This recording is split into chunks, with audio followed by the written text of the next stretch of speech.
Bien, señores, tal como les habíamos dicho hace un momento, tenemos el primero de los funcionarios públicos que va a comparecer en lo que resta de semana ante este diario del 4 para pasar revista a un año de gobierno del presidente Danilo Medina. Se trata del licenciado Rubén Pichara. Buenos días, Rubén. Buenos días, Rubén. Un profesional de la administración pública con experiencia y un alto dirigente del Partido de la Liberación Dominicana. Toda esa gente que reúne las dos condiciones y en las dos condiciones calificadamente. Hoy hemos pedido que se incorpore al grupo don Julio Ortega Tous en su condición de economista y de consultor privado, que por mucho tiempo también sirvió consultorías a la Corporación Dominicana de Empresas Eléctricas del Estado. El propósito de este encuentro, que va a ser distendido, es pasar revista a lo que se ha hecho en este año. Yo les cedo la palabra a ustedes, en algún momento intervendré también. Por lo regular, el señor es el que primero se marcha. Vamos a dar la palabra. No, lo que yo veo desde el punto de vista del sector eléctrico, a mí me estremeció unas expresiones del presidente que las fuerzas mediáticas del país borraron como si se pudiera borrar la memoria histórica y nunca más nadie ha hablado de eso. El presidente dijo que él quiere acometer el tema de la crisis eléctrica y dijo: yo no puedo esperar de brazo cruzado que cada año desde el gobierno se hagan transferencias, él dijo por 1.300 millones de dólares a su sector eléctrico para conjurar el déficit. Pero siempre más de yo quería subrayar que siempre más de 1.300 millones, pero el presidente dijo 1.300 y dijo: yo tengo mucha oposición. Y se refirió a empresarios que se acomodan. Expresión no me acuerdo, pero fue que se acomodan bien porque tienen una rentabilidad mayor. Aquí nosotros hemos dicho que en el subsector eléctrico, posiblemente en América Latina, no haya un sector que tenga mayor acumulación de capital en tan poco tiempo. O sea, ganancias netas. En un negocio que también le llamamos el de capar perro, que tú compras caro para vender barato y mantiene una pérdida sostenida y el Estado le resuelve a los generadores. El señor que está a mi diestra refiere que esos son los contratos y lo ha referido muy bien. Yo, sin embargo, lo que quiero saber, ¿a dónde van las diligencias que el presidente dijo y que le pidió al país que lo apoyaran ante una situación que le hacían de rechazo de ese sector, que han logrado incluso borrarlo, el planteamiento del presidente del mapa, de toda memoria del pueblo dominicano? Bueno, de nuevo agradecer la invitación y el placer de poder compartir con amigos tan queridos. Nosotros cuatro reiteramos nuestro aprecio y una amistad que te tenemos. Gracias, igualmente sostenemos hacia contigo. Ustedes. Fíjense, por muchos años, décadas, nosotros hemos estado viendo el problema eléctrico orientado a mejoría de indicadores en las distribuidoras. Hemos evaluado el tema de las cobranzas, el tema de las pérdidas, algo de mejoría en lo que es la eficiencia administrativa de las sedes y sin tocar la parte medular del problema, que es el costo de la energía. Si yo tengo, y ahí ya respondiendo directamente a la inquietud que plantea Sorión, si tengo un vehículo de 12 cilindros que consume gasolina y me toca transportar pasajeros, yo le voy a cobrar a ese pasajero lo que me cuesta a mí mantener mi vehículo y pagar ese combustible.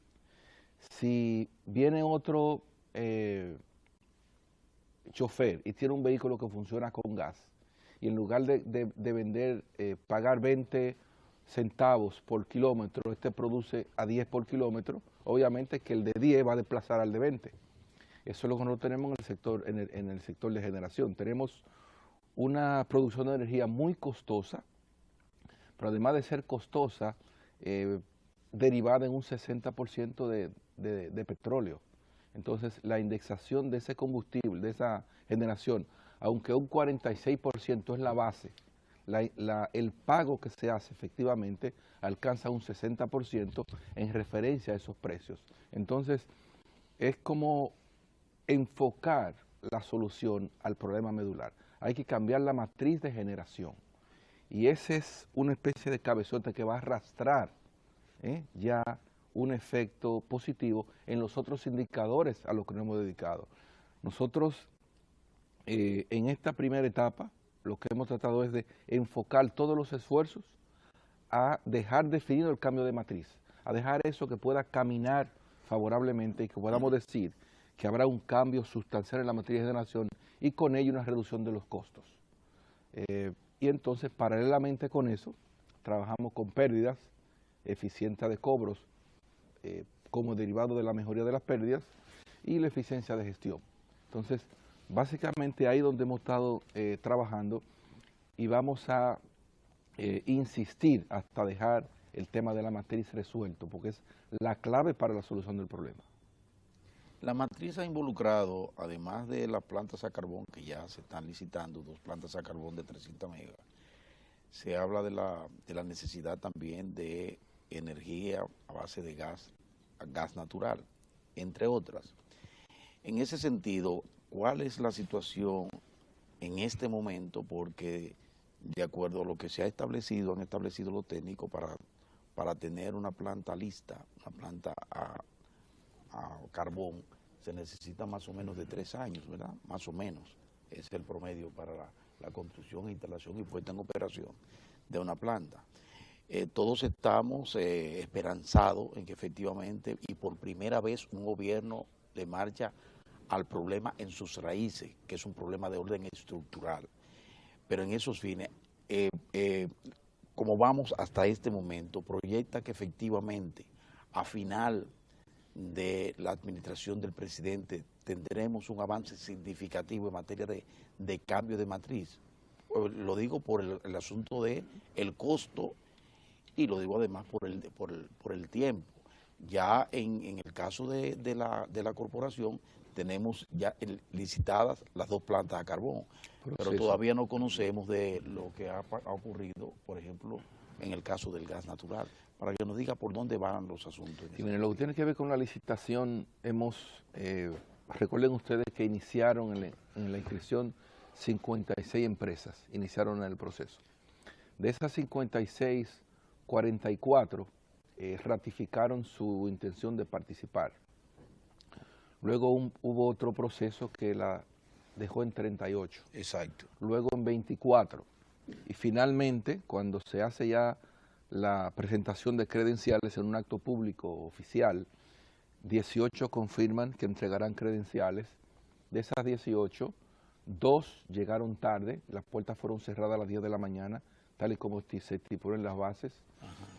Una no se presentó y 15 presentaron credenciales. De esas credenciales, 11 fueron calificadas y 11 quedaron en subsanación.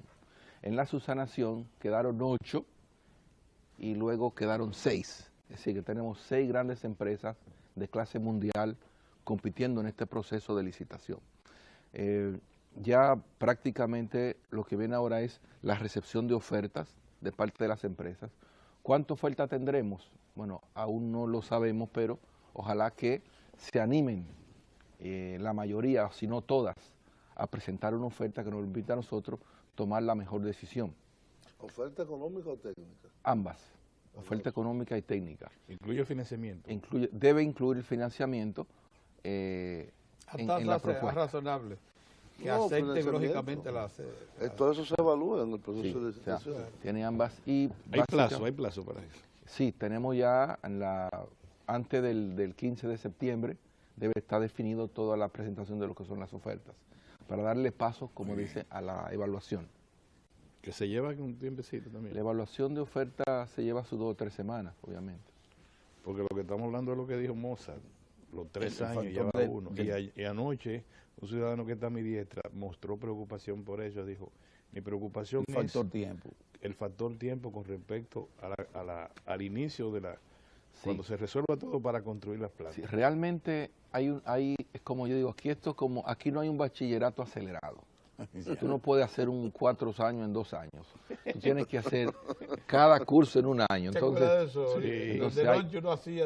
Entonces aquí tú tienes que, para poner una planta a carbón, tienes que durar. Hay estudios que no te duran menos de 1 año hacerlos. El estudio. O sea, tú no puedes hacer una planta de carbón sin hacer batimetría. Hay 17 estudios que tú tienes que hacer. Dijo Pedro que en China todos los días terminan una planta. Dijiste, Pedro. Para ellos poder... Ellos producen 300 unidades anuales, más de 300 unidades anuales de plantas a carbón. Pero él cree que la arman en un día, ¿no? Es que según la programación va saliendo una diaria. Claro, no, pero además, fíjense ustedes, en esto a principio se habló de que se podía comprar una planta fabricada es una lotería, porque por ejemplo, si tú compras una planta que se hizo para un lugar determinado y te la quieres instalar, en este caso, en Atillo, por ejemplo, tú tienes que ver si la sal que tiene el agua de Atillo es la que esa planta puede usar. Tú tienes que analizar el agua, su nivel de sal, para que el motor de esa planta pueda usar esa agua para enfriarse. Tiene que medir los vientos de esa costa. El suelo. Tiene que ver la sanidad, el acero que va a tener esa caldera para que no se te oxide a los 6 o 7 meses. Sí. Entonces hay que medir los vientos, el área tropical, si viene un ciclón, el depósito de carbón, el puerto que hay que hacer para que ese barco pueda entrar y dejar ahí el carbón que va a quemar esa planta. O sea, el carbón que va a utilizar para que la máquina se haga en relación con el carbón que va a venir para utilizarlo. O sea, son innúmeros elementos que hay que hacer para poder, es un traje a la medida. Una planta tiene que ser hecha, hasta el suelo hay que estudiarlo para tú saber dónde las pones y evitar las vibraciones que genera un motor así, funcionando 24 horas continuamente. Entonces, tú tienes que correr todo eso para poder entonces decir en cuánto me hace una planta con tales y cuales condiciones, el nivel de emisión. Y les informo que el proyecto que lleva a cabo el gobierno, por instrucción del propio presidente Danilo Medina, ha sido inscrito como proyecto MDL, Mecanismo de Energía Limpia del Protocolo de Kioto, lo que significa que por instrucción expresa de él se respetarán todas las normas medioambientales al más alto, con la más alta exigencia a nivel mundial. Eso aumenta el costo. Claro que sí, pero además asegura un respeto, como todos ustedes igual defienden, a lo que es el medio ambiente y que la gente sepa, facilita la población sepa que eso es parte del compromiso que tenemos con y un reconocimiento de bonos por también. energía limpia. También. Yo pienso que una de las cosas más... Bueno, perdón, y con el tema del gas, sí. Recuerden que con el gas igual tiene un proceso donde hay una contratación que debe ser hecha, una terminal que debe ser construida. Aunque hay una terminal acá, si se quiere hacer un proyecto a gas, por ejemplo, en Manzanillo, la línea noroeste, habría que construir una terminal para gas con su máquina regasificadora, o buscar un barco rentado que sirva de depósito con una máquina y como una medida temporal, pero igual tendrías que construir paralelamente la terminal y manejando el tema de la planta. O sea, igual los estudios. Tú necesitas estudiar toda la zona, todo el mar, batimetría, vientos, para poder entonces pedir una planta que pueda ser utilizada en el lugar que tú has seleccionado para ponerla. Y eso no se hace en menos de 9 o 12 meses. Sí, lo más trascendente de todo esto es que hay una decisión, una voluntad de cambiar. Fíjate, eso de por todos los estudios están listos, la licitación está en su fase, sí, digamos, corrida más de un 60%. Entonces yo pienso que, claro, no he hecho alusión a la mejoría de indicadores en las sedes porque entiendo yo que el cabezote de este furgón es el cambio de matriz. El cambio de matriz. Y en eso que estamos concentrados. En ese plano quería entonces plantear lo siguiente. Es evidente que el Estado lo que se ha propuesto es intervenir ya como un generador y con generación de bajo costo. Pero se sabe que el sector privado ha tomado iniciativas también que pudieran coadyuvar a un incremento de la oferta de generación. En este caso, estamos hablando ya de las 2 centrales a gas natural que están incluso a modo de prueba ya, una de ellas, y la otra prácticamente incorporada ya al sistema, que están operando en San Pedro de Macorís, con fuel primero, pero con gas después, es el plan de ellos, porque son duales. Son duales, de 220 megavatios. 215 megavatios cada una. Una es para Barrick Gold y Gold Corp, ya las líneas, tengo entendido que están muy avanzadas, prácticamente concluidas. Están listas ya. Línea de transmisión de alta tensión, pero la otra es para el sistema de Jaina. Se ha hablado de alguna planta de recepción de gas natural para entonces incorporar al gas natural, por un lado. Por el otro, ¿qué se dice ya de Itabo y el propósito de montar una tercera Itabo aquí en Santo Domingo? Eso le voy a decir, o sea, fíjense lo que sucedió. El estudio de previsión de demanda que se hizo el año pasado daba dos informaciones importantes, sumamente importantes. La primera es que la instalación de generación debía llegar a 1.451 megavatios, adicionales a los que hay. Y la segunda es que para mantener el sistema sin que colapse o caiga en una crisis abismal para el país, había que instalar urgentemente 600 megavatios. Urgente. De ahí que el gobierno entonces trata de acelerar la instalación de 600 megavatios y por eso ha tenido que asumir esa primera tarea de instalación de los 600 megas sobre una base lo más económica posible. Lo intentamos primero con el gas, pero el gas con la explosión de las plantas nucleares se ha puesto un tanto escaso en la zona y hasta tanto no terminen las terminales de Estados Unidos que van a empezar a exportar gas, ya sea para el 17 o el 18, el gas no estará muy fácil de adquirir, al menos a precios que nos permitan a nosotros ser competitivos. Entonces, mantenemos el trabajo hacia el gas, sabemos que está un poquito todavía, no está al alcance por las garantías crediticias que son derivadas de un contrato de gas, pero seguimos trabajando con él y con la conversión y buscando la posibilidad de un suministro de gas para el país y para las plantas que se van a convertir. Entonces, en esa cambio de matriz están los 600 de nosotros, pero también está lo que mencionabas, los 300 estamos viendo con Itabo 3. Tenemos un acuerdo con AES para una Itabo 3. Tenemos... Esa es a carbón. A carbón. Mineral. Y aprovechando el puerto carbonífero que hay ahí. Correcto. Tenemos también un plan de conversión de las plantas de la zona este, como le hemos dicho anteriormente, de los cuales vendrán mayores detalles. Los 300 megas de la antigua Corriente. Está también ya en discusión avanzada el tema de las corrientes y pienso que hay informaciones, acontecimientos muy importantes que se estarán ya cerrando en las próximas semanas con todo lo que tiene que ver con conversión de plantas, instalación de plantas, el tema del gas. Hay una serie de temas de mucha trascendencia que estamos ya en la fase final de negociación. En el marco de lo que ha sido la resistencia de algunos sectores de que el Estado se incorpore ya como generador de energía, a lo que se ha apelado es a decir, en vez de ponerse a producir y buscar un dinero que no tiene para generar, lo que deben hacer es mejorar la cobranza, mejorar la eficiencia, mejorar las redes, y han dicho, bueno, o sea, replegar al Estado y dejar al Estado solo a en materia gerencial, y entonces ser ahí un actor prácticamente pasivo frente a un problema sumamente complejo como la electricidad. En esa materia ya tenemos la gran tranquilidad de que hay una decisión en firme de que el Estado va a generar energía en procura de, junto con el sector privado, tener una mesa que procure mejorar los costos y mejorar los precios de la energía en el país.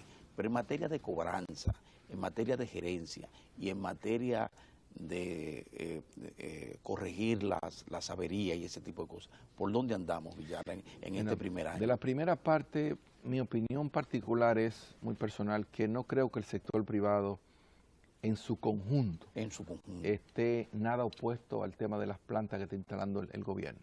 Ya. Primero porque cuando nosotros, hace unos tal vez seis meses, hubo un caso de una empresa extranjera que quería instalarse en el país.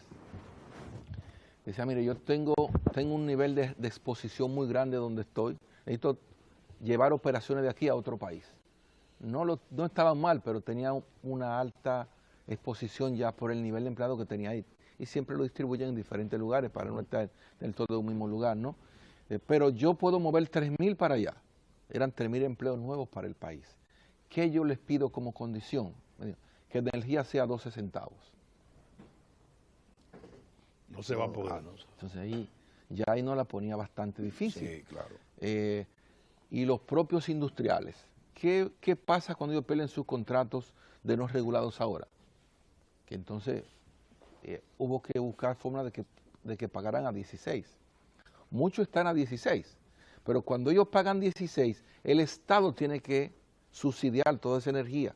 Ellos están conscientes de que igual que cualquier ciudadano, igual son subsidiados y que no hay energía barata, porque es como me decía un amigo hace unos meses, para que un producto sea barate, tiene que existir en abundancia. Así es. ¿Y qué es lo que tenemos nosotros?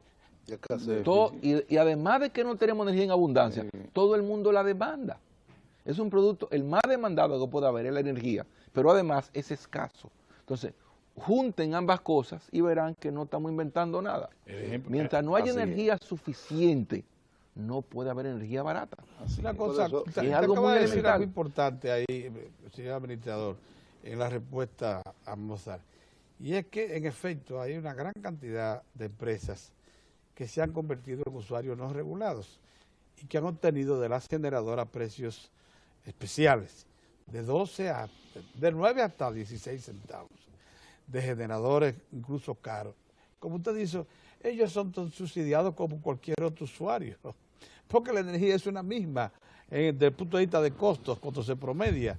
Entonces, el asunto está en que muchas veces los gremios empresariales, cuando defienden únicamente al sector privado, lo hacen en defensa únicamente de sus intereses. Y a veces son uno o dos, porque fíjense lo que pasa. Si yo les dije a alguno de ellos, miren, yo le hago una carta, le autorizo que busque energía donde ustedes la puedan encontrar, y no la encontraron, porque no es que el generador quiera vender caro, vamos a estar claros en eso, o sea, yo entiendo, yo quiero ser justo siempre que hago una evaluación, no es que quieran vender caro, pero si tienen una planta que tiene 20, 30 años, que genera con fuel número 6, y lo compran a 100 o a 90 dólares el barril, o a 110, o a 106, como estaba el otro día.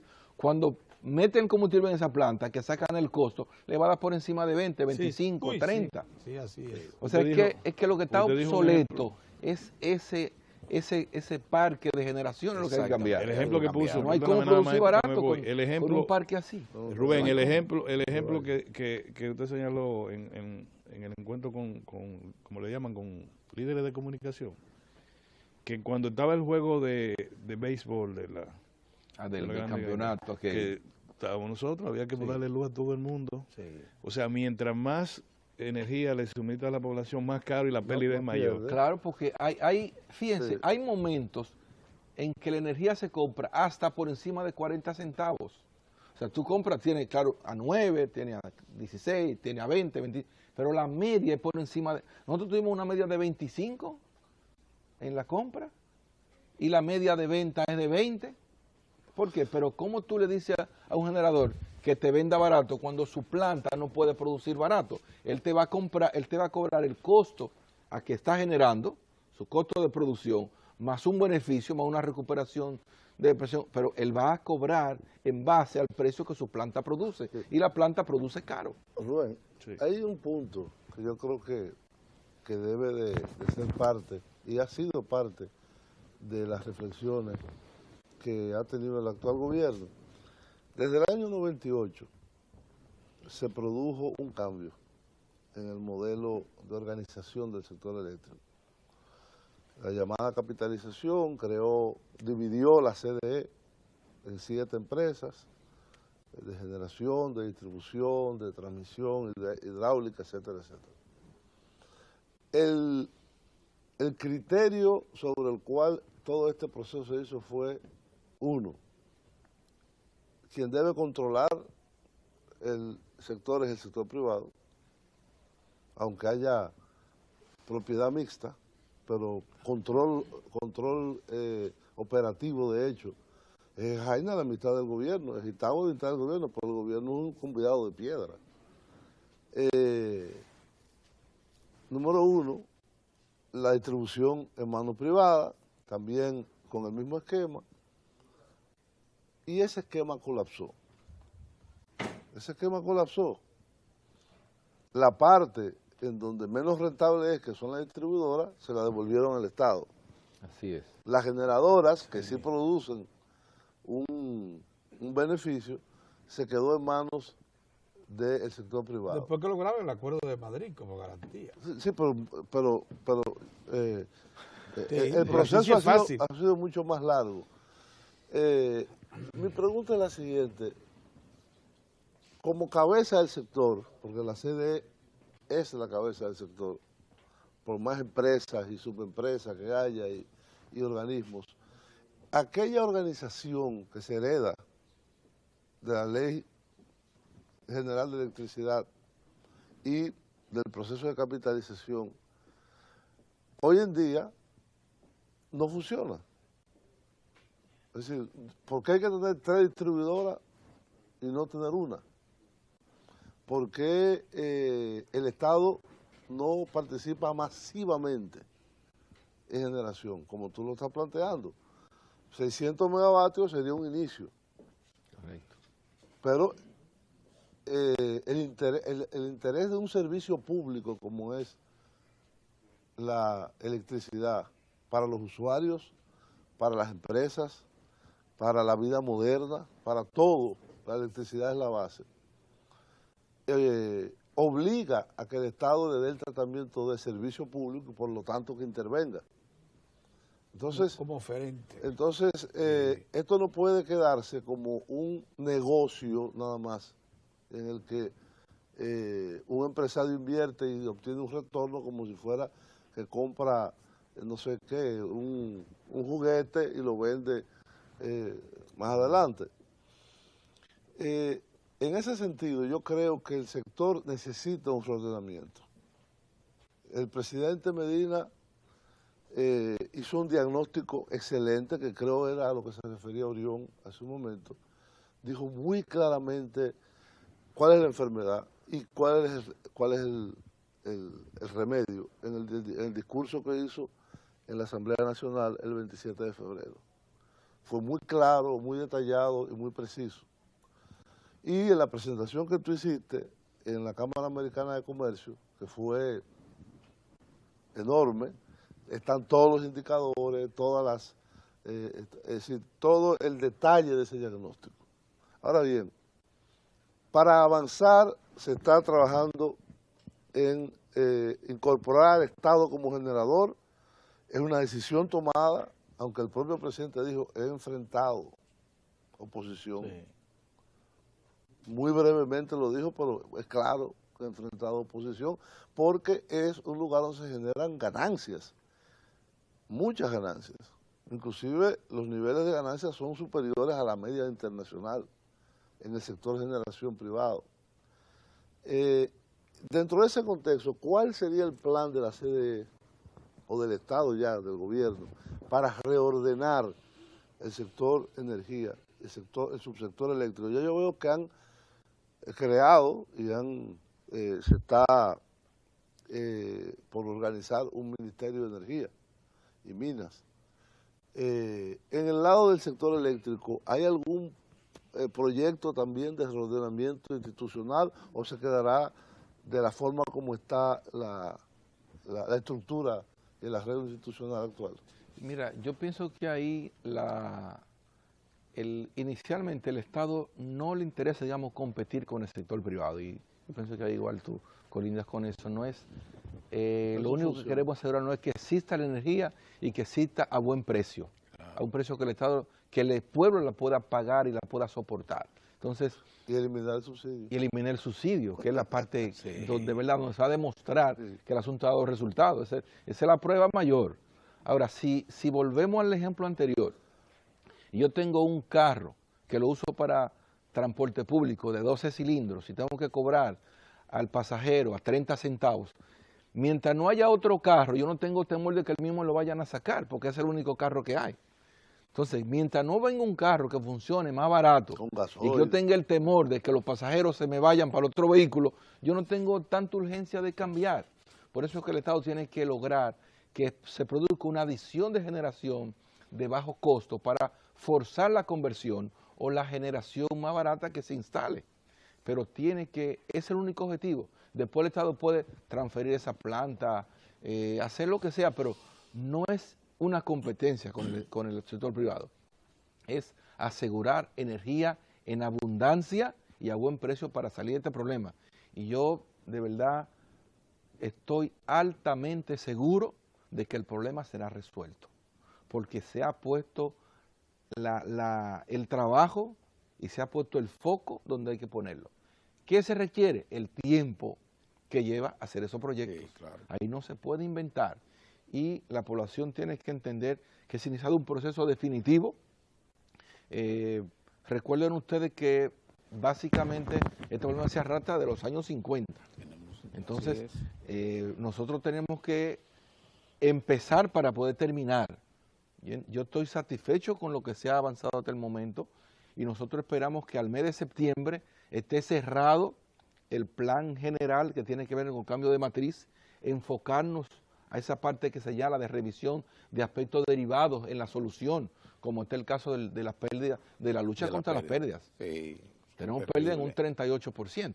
Sí, eso. Pero lo que hay es mucha inversión atrasada. Estamos hablando de que invertimos 100 millones en este año y tal vez 100 dentro de 3 años más. Entonces, tú no puedes terminar un proceso de instalación de telemedida, no puedes terminar instalar medidores inteligentes, no puedes terminar rehabilitación de redes como un programa continuo que tenga un fin y un objetivo que tú puedas medir y decir, terminé esto, sino que tienes que hacer muchas inversiones intermitentes, sin consistencia. Sí, claro, en honor, sin embargo, en honor a lo acontecido, a la verdad, a lo que se puede comprobar, es que desde que aquel encuentro que hubo en Juan Dolio, en el 96, septiembre, mediados de septiembre, es que se aprobó, del 2006. 2006. Del 2006, perdón. En que se reunió el presidente de la República, se encerró con generadores, con todos los dueños de la generación, con los dueños de la distribución. El Estado se comprometió a hacer inversión en la mejoría de la transmisión y la distribución. Los anillos famosos que se mencionaron ahí, la mayor parte de ellos fueron cumplidos. Y el sector privado, que sin embargo prometió que a partir del 2007, enero, habría una renegociación del precio base de que se negociaba de generador al distribuidor, no cumplió. Solo lo hizo una de las empresas, precisamente Unión Fenosa. O sea, que tal como usted dice, debió ser continua la inversión, claro. Pero el único que ha hecho inversión importante es el Estado. Y eso creo yo que debiera decirse cada vez que sea necesario analizar el problema, sí, porque es el que ha cumplido, aunque no plenamente. Una cosa, sin embargo, quería sacar en claro lo siguiente. Usted dice que se van a producir, no queremos tampoco que usted adelante informaciones trascendentes que usted dice que se van a producir en el campo de la generación. Pero sí usted adelantó que en el caso de Itabo, para la tercera Itabo, ya existe un preacuerdo de asociación. No, estamos trabajando ya, tenemos un equipo de ambas empresas trabajando en el proyecto de hace más de 2 meses ya. Sí, de asociación, o sea, el Estado va a participar, a mantener su participación, el 50% claro, de la propiedad. Claro. ¿Y qué va a pasar con la Hispaniola de allá de San Pedro que construyó Eje Jaina? También el Estado va a mantener su participación en la de 215 megavatios dual. Sí, porque el Eje Jaina es igual en combinación con el Estado. O sea, el Estado no va todo a lo cambiar que hace Eje Jaina está el Estado participando. Pero nosotros hemos querido... Pero el Estado está invirtiendo en el parque de Quisqueya también. Nosotros hemos querido no hacer el plan sin integrar el sector privado. Y un Estado tienen una cuota importante de esto. Tienen una cuota importante y todo lo que hace Eje Jaina es sociedad con el Estado. Quisqueya entonces, por tanto, Quisqueya de 215 megavatios es propiedad común. Propiedad, pero lo que no entiendo es si hay inversión del Estado. No, Eje Jaina es un vehículo de inversión del Estado y sector privado, como lo es Itabo, como lo tiene con AES. Entonces, es interesante, probablemente por ahí que ande la cosa. El Estado no es que esté cediendo su porción de propiedad en ninguna de las dos distribuidoras. No, para nada. Está haciendo una inversión. Generadoras. La sociedad está invirtiendo en nombre de ambos.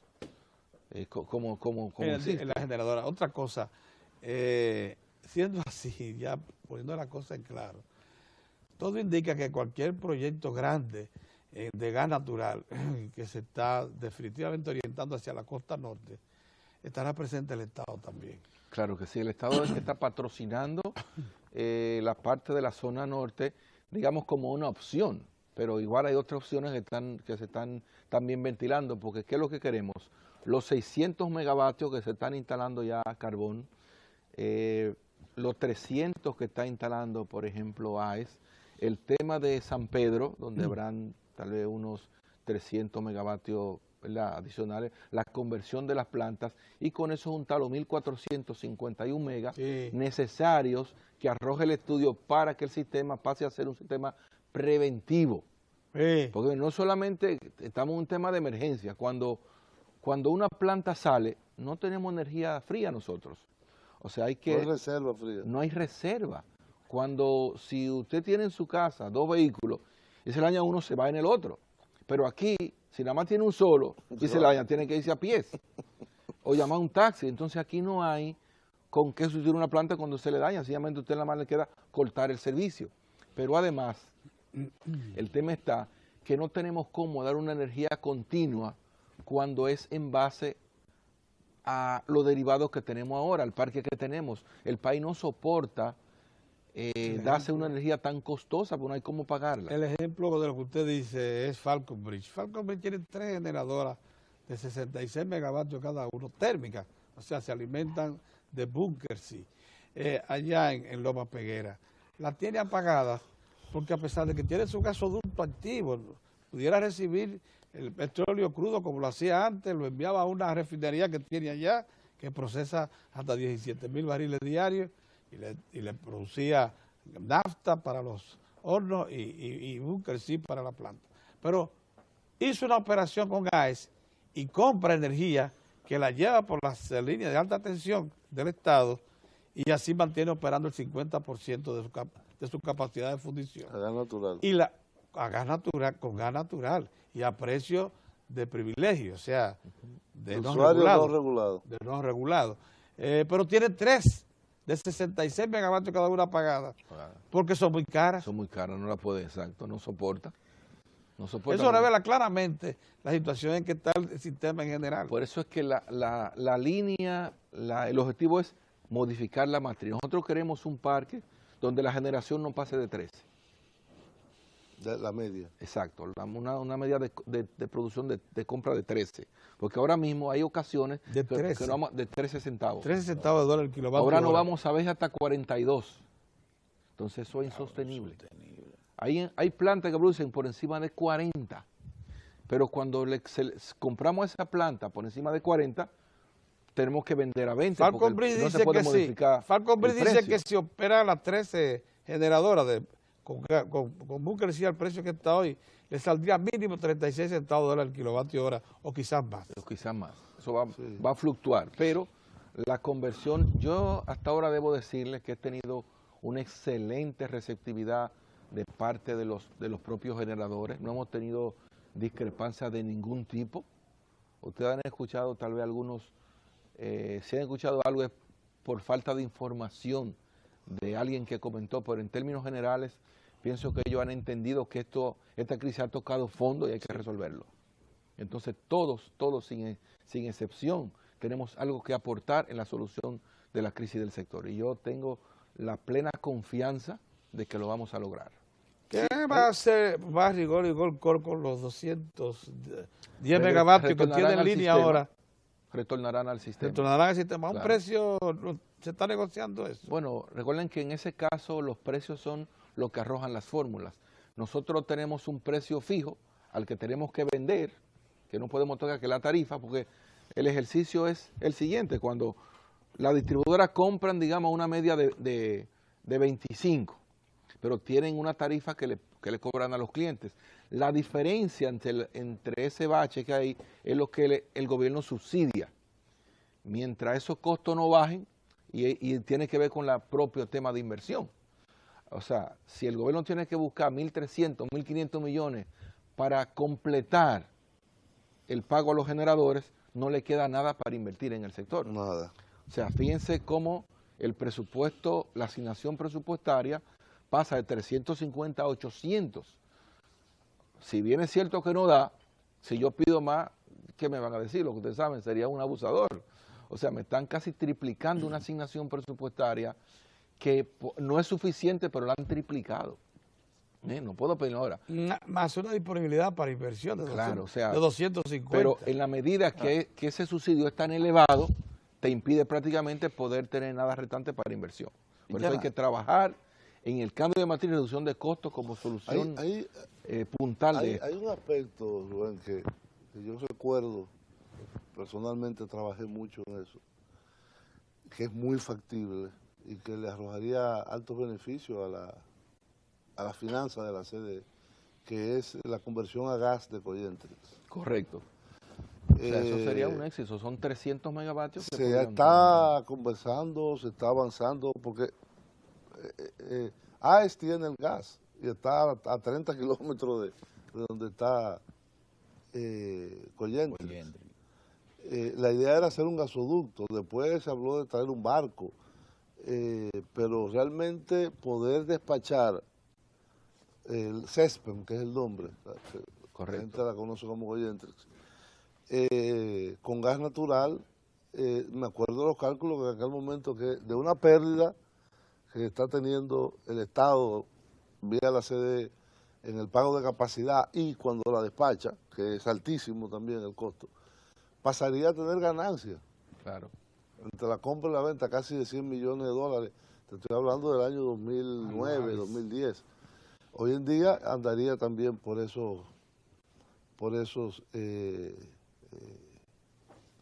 cifras aproximadamente. Sí. No sé si el problema es un problema de disponibilidad de gas, si es un problema de... en aquel momento hubo mucho problema con la propiedad del gasoducto. No sé hoy en día si se podría, porque esto sería una adición en un plazo de menos de un año. Mira, yo pienso y he dicho en algún momento de los meses anteriores que nosotros como país tenemos los mejores diagnósticos y los mejores planes. El problema es que no lo hacemos. Y tú acabas de señalar algo que ha sido, digamos, terriblemente negativo para el estudio, es que eso no se haya hecho. La conversión de Coyentrix pudo haber aportado a la solución de la crisis eléctrica muchísimo. Pero el tenemos tiempo como 8 años atrasados en eso. Eso es algo que debe hacerse con urgencia. Y cada vez que pasa, más lejos se pone. Ahora mismo, fíjate cómo tenemos el problema del gas. O sea, tú vas a buscar gas y no encuentras el gas a buen precio. Todo el gas que había por la zona lo contrató Asia y Japón para poder producir energía. Entonces, cuando tú vas a buscar ahora garantías crediticias para el gas, son altísimas.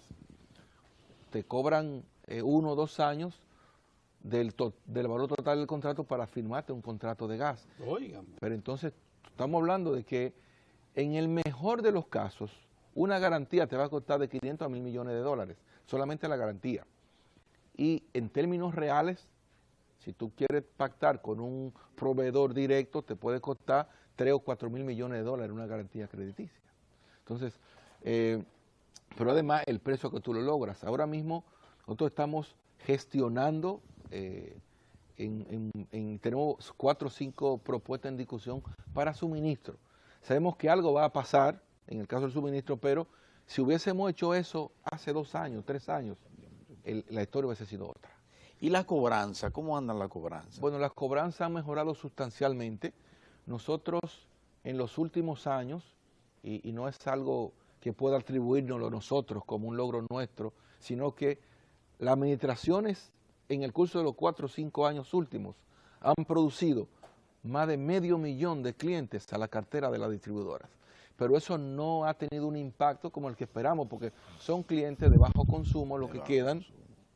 Y entonces, por eso he dicho, se ha roto el récord de cobranza en 3 ocasiones en el año.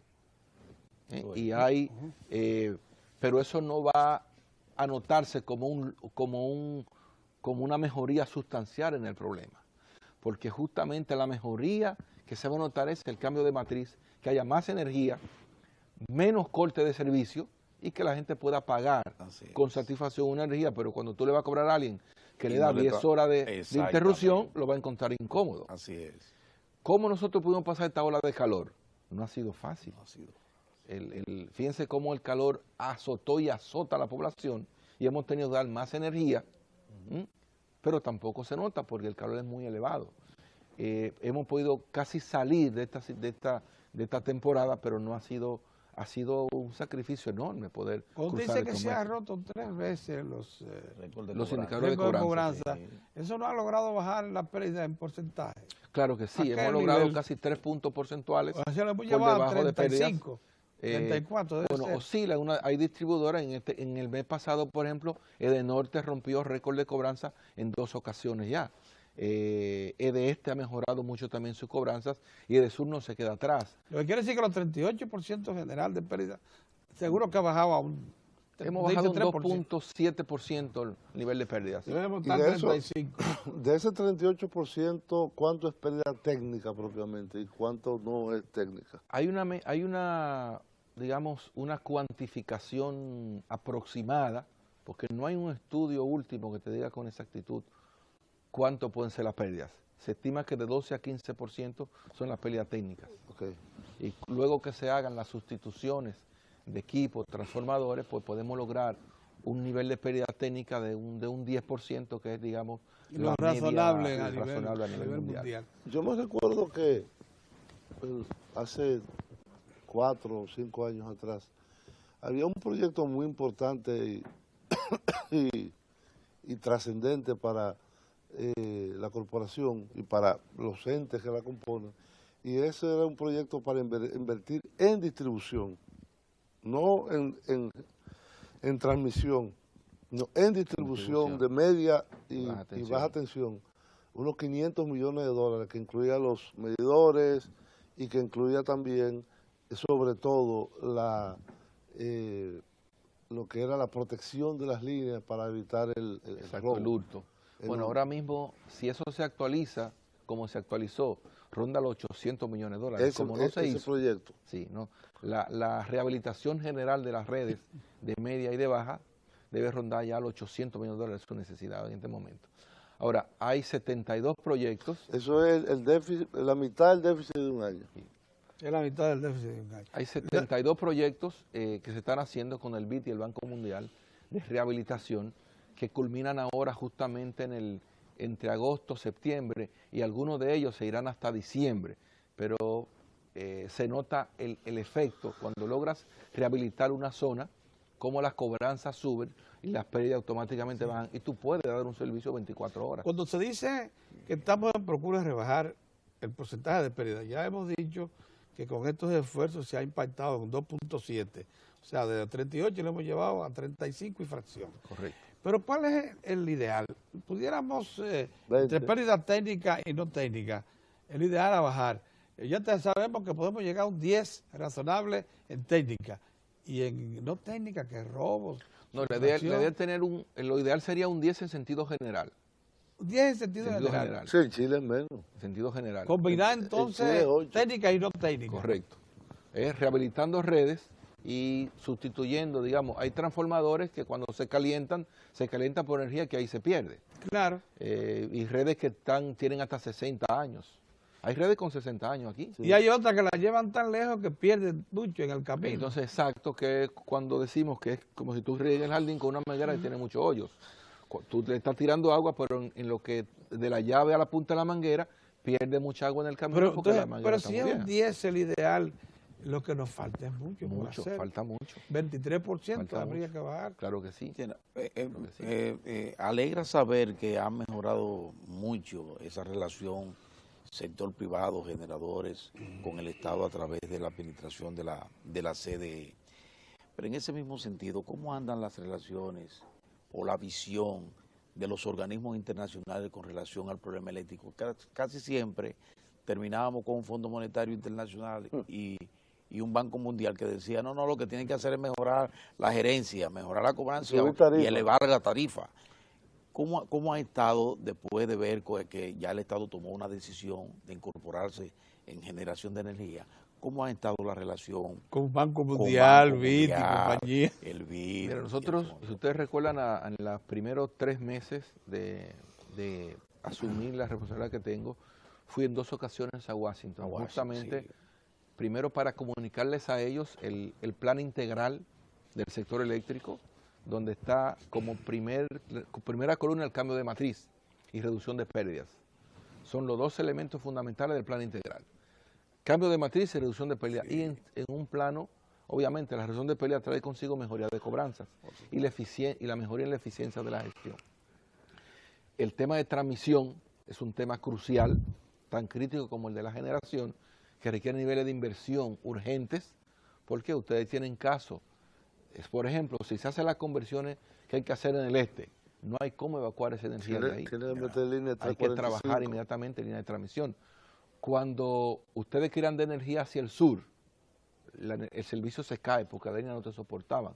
Entonces hay mucha deficiencia de línea de transmisión que deben ser resueltas. Y yo pienso que básicamente con los organismos internacionales ellos han entendido el plan, bueno, lo han asumido y bueno, pienso que igual pues se convirtieron en razonables entidades. Yo pienso que no tengo, les pedimos a ellos sí que su mayoría sería lograrnos conseguir gas, pero Estados Unidos está imposibilitado todavía de darnos gas porque no tiene cómo exportarlo. O sea, mientras no haya más plantas de licuefacción listas, no hay cómo empezar la exportación, sí. Pero además muchas de esas plantas tienen ya copadas de contratos. Bien, mire una cosa, hemos recorrido, qué bien que hemos recorrido varias secciones de lo que es el problema del subsector eléctrico. Falta uno por ver. AES logró que Fomper se convirtiera, lo mismo logró Gejaina, en inversionista. Cuando inauguraron una plantita de 30 megavatios ahí en Los Minas, apareció AES y Fomper invirtiendo. Cuando Gejaina inauguró el campo eólico, los cocos aparecieron AES y Fomper invirtiendo. Como los beneficios que obtiene la generadora se comparten con el Estado 50% y Fomper es el receptáculo de esos beneficios, hay que suponer que dentro de la visión que hay actualmente ya se tiene a Fomper como una fuente de inversión para futuro desarrollo. Correcto. Eso se agrega como una fuente de inversión. Correcto. Aplíquenos eso. Bueno, Fomper es, digamos, el representante de esas inversiones en nombre del Estado. Qué bueno. Y ahora mismo, justamente ayer hubo una reunión donde ya Fomper está asumiendo, como lo ha hecho siempre, sí. el amigo y querido hermano Fernando Rosa, sí. Al frente del Fomper, un funcionario ejemplar y que goza de un aprecio enorme. Pero que ojalá disponga de todos los recursos que tenga para inversionar en generación. Entonces, él es el que va a representar toda esa parte y ha dado todo el apoyo necesario para que los proyectos puedan fluir, cosa que agradezco enormemente. Qué bien. O sea, que lo que resta ahora es sellar lo que nos queda en las próximas semanas, enfocarnos en los puntos derivados de la parte conceptual, la gobernanza misma del sector, las empresas derivadas, el tema de distribuidoras, la gestión en sí, la ley de electricidad, son puntos que también serán tocados a partir de cerrar todo lo que es el cambio de matriz. La preocupación que manifestó Julio de que no seamos un convidado de piedra en los consejos de administración de las generadoras. Justamente. De manera que haya una representación igual a la participación accionaria. Así es. Así debiera ser, ¿no? ¿Verdad? Así es. Pero tengan la confianza de que estamos enfocados por el camino correcto. Que hay un tiempo para hacer las cosas, pero que creo firmemente que lograremos solucionar el problema. Mire cuánto agradecemos su comparecencia, era esperada por estos predios. Y ayúdenos, que necesitamos su apoyo y comprensión para que esto pueda caminar con lo menos trauma posible, como siempre lo han hecho. Bien, mire, nada, ahí está Lalo, que nos quiere brindar también su versión acerca del comportamiento de los deportes. Luguelín, sorprendentemente en Moscú, llegó segundo, muy pegado del primero, y hoy compite por oro. Interesantísimo. Y Sánchez también. Y Sánchez también va hoy por oro, el campeonato mundial de atletismo. Interesante. Sí. Parece que corremos. Sí. Y rápido. Muchas gracias. Bien, gracias. Licenciado, por estar con nosotros hoy. Y a ustedes también por prestarnos atención. viene entonces Lalo. Mañana esto va a seguir. Vamos a seguirle pasando revista a lo que ha sido este primer año de gobierno. Mañana viene el ministro de Administración Pública. Ustedes van a ver cuántos pasos institucionales de organización del Estado se han acumulado en este año. Y después viene el ministro de Agricultura y el director de Minería. Asuntos gruesos que quedan por ver, ¿verdad que sí? Así es, pesado. Pesado. Muchas gracias, de Gracias a nuevo. ustedes. Nosotros regresamos mañana.